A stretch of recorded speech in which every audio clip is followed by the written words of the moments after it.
Meski ditekan oleh para sekutunya, Perdana Menteri Israel Benyamin Netanyahu tetap pada pendiriannya untuk menolak gencatan senjata dengan Hizbullah. Merespons hal ini, Presiden Prancis Emmanuel Macron menyatakan penolakan tersebut akan jadi kesalahan bagi Netanyahu. Dalam konferensi pers di Montreal, Kamis 26 September, Macron mengatakan Netanyahu harus mengambil tanggung jawab atas eskalasi regional. Menurut Macron, usulan tersebut didukung oleh Amerika Serikat dan Uni Eropa dan dipersiapkan bersama Netanyahu sendiri. Sebelumnya, Macron telah memberikan desakan terkait perang antara Israel dan kelompok Hizbullah. Desakan tersebut disampaikan Macron di hadapan Majelis Umum PBB Rabu 25 September. Macron menegaskan Israel tak bisa memperluas operasinya di Lebanon tanpa konsekuensi. Ia pun mendesak semua pihak untuk meredakan situasi yang terjadi, baik Israel ataupun Hizbullah sendiri.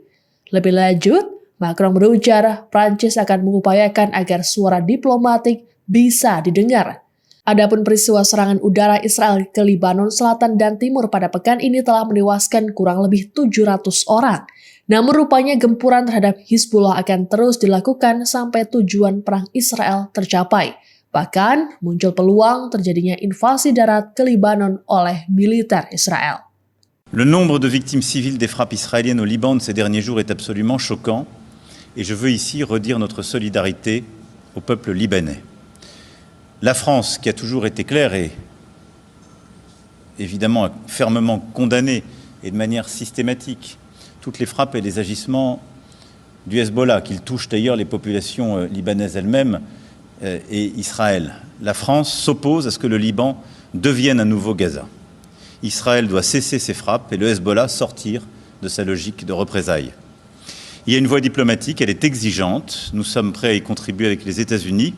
C'est ce que nous avons proposé aux parties prenantes hier et garantir la sécurité des populations de part et d'autre, ainsi que le retour des populations civiles dans leurs foyers. Sejalan dengan Perdana Menteri Israel Benyamin Netanyahu, 3 Menteri Israel juga tegas menolak usulan gencatan senjata dengan kelompok Hizbullah yang diajukan sekutu mereka Amerika Serikat. Permohonan gencatan senjata selama 3 minggu tersebut muncul hanya berselang beberapa jam setelah Panglima Militer Israel Herzi Halevi mengumumkan kemungkinan invasi darat. Menteri Keuangan Israel Bezalel Smotrich melalui unggahan media sosial X pada Kamis 26 September bersikeras bahwa perang melawan Hizbullah adalah satu-satunya jalan untuk mengembalikan penduduk di utara.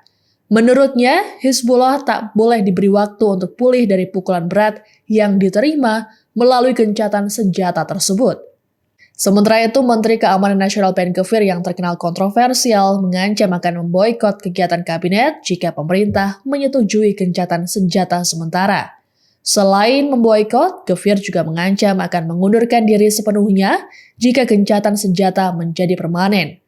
Menurut Gvir, persetujuan gencatan senjata menunjukkan kelemahan dan membahayakan keamanan warga negara.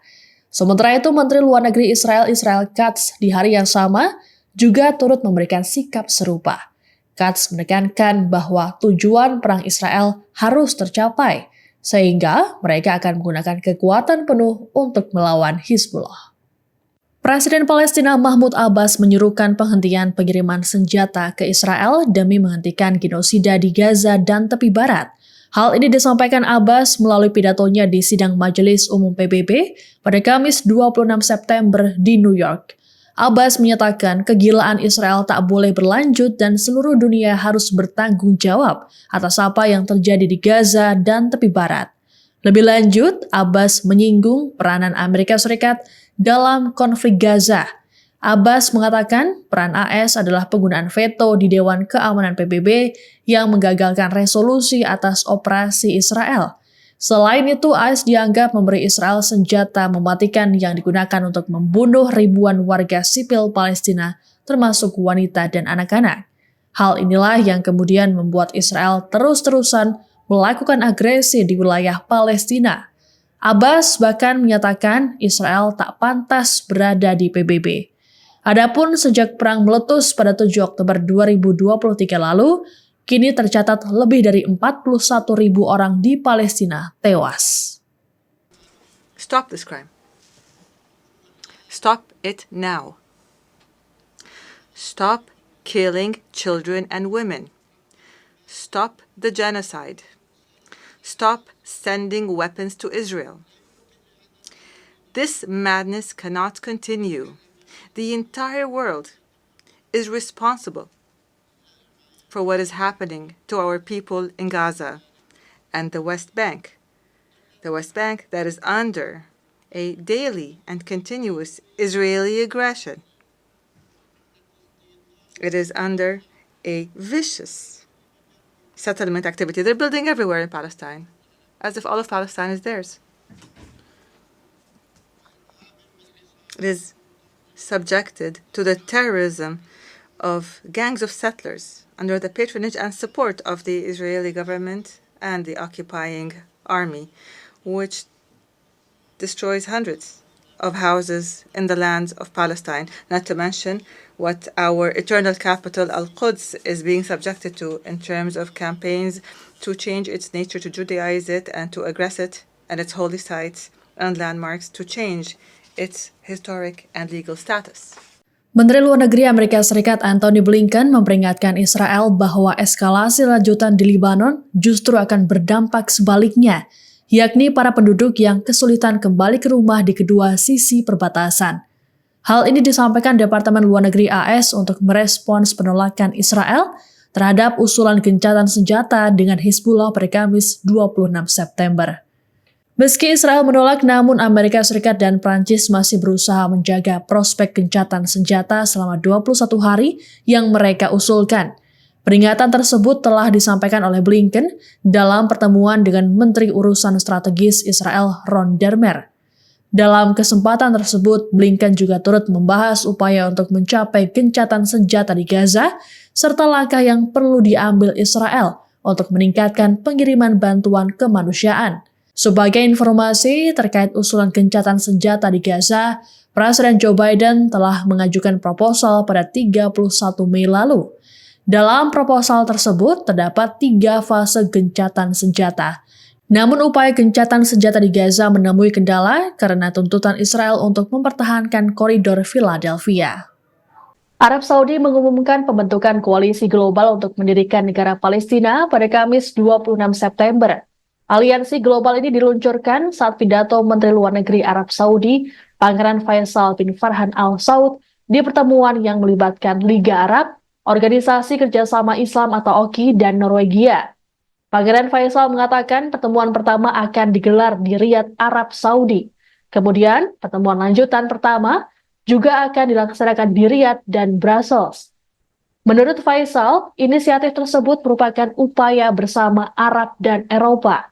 Ia menegaskan kembali perlunya bergerak kolektif untuk membuat keputusan yang akan menghasilkan hasil nyata menuju gencatan senjata segera dan penerapan solusi 2 negara. Faisal menekankan hak membela diri tak membenarkan pembunuhan puluhan ribu warga sipil, pemindahan paksa, penggunaan kelaparan sebagai alat perang, hingga kejahatan lainnya. Adapun putra mahkota Saudi Mohammed bin Salman atau MBS pada Rabu 25 September menegaskan pihaknya tak akan menjalin hubungan diplomatik dengan Israel hingga Palestina berdiri. MBS juga mengutuk keras pendudukan Israel terhadap rakyat Palestina. Menteri Luar Negeri Retno Marsudi meminta negara-negara gerakan non-blok atau GNB untuk menggunakan pengaruhnya dalam membantu Palestina. Berbicara di pertemuan tingkat Menteri Komite GNB untuk Palestina di Markas Besar PBB New York, Kamis 26 September, Retno mengatakan negara GNB perlu memanfaatkan pengaruhnya untuk memberi tekanan politis pada Israel. Adapun Komite Palestina GNB beranggotakan Indonesia, Aljazair, Iran, Afrika Selatan, Zimbabwe, Malaysia, Kuba, India, Venezuela, Mesir, dan Senegal. Dari negara-negara anggota GNB, hanya Palestina yang belum meraih kemerdekaan. Menurut Retno, pengaruh GNB bisa digunakan untuk menyudahi pendudukan ilegal Israel di Palestina. Retno menegaskan, pengakuan terhadap Palestina penting dilakukan demi terciptanya solusi 2 negara. Sebagaimana diketahui, hingga kini upaya gencatan senjata masih terus dilakukan. Namun nampaknya upaya ini tak berjalan mulus karena saat ini Israel juga turut menggempur Hizbullah di Libanon. Dalam laporan terbaru, Amerika Serikat mengatakan bahwa tak ada terobosan dalam negosiasi gencatan senjata dan pertukaran sandera di Gaza. Sikap Amerika Serikat yang terus membela Israel terkait perang di Gaza diprotes keras oleh Presiden Palestina Mahmud Abbas. Berpidato di Majelis Umum PBB di New York Kamis 26 September, Abbas menuding AS telah membiarkan serangan Israel ke Gaza, seperti berulang kali memveto resolusi Dewan Keamanan PBB hingga menolak Palestina jadi anggota tetap.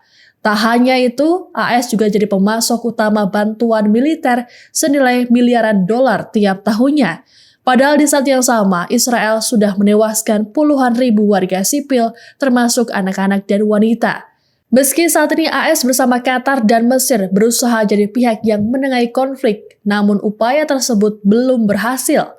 Dalam pidatonya, Abbas menyerukan 12 poin untuk Gaza seusai perang berakhir, seperti penarikan penuh pasukan Israel tanpa pembentukan zona penyangga hingga otoritas Palestina yang memerintah Gaza pasca perang. Abbas juga menyerukan adanya konferensi perdamaian internasional di bawah naungan PBB selama setahun dan menegaskan solusi dua negara. Download Tribun X sekarang, menghadirkan lokal menjadi Indonesia.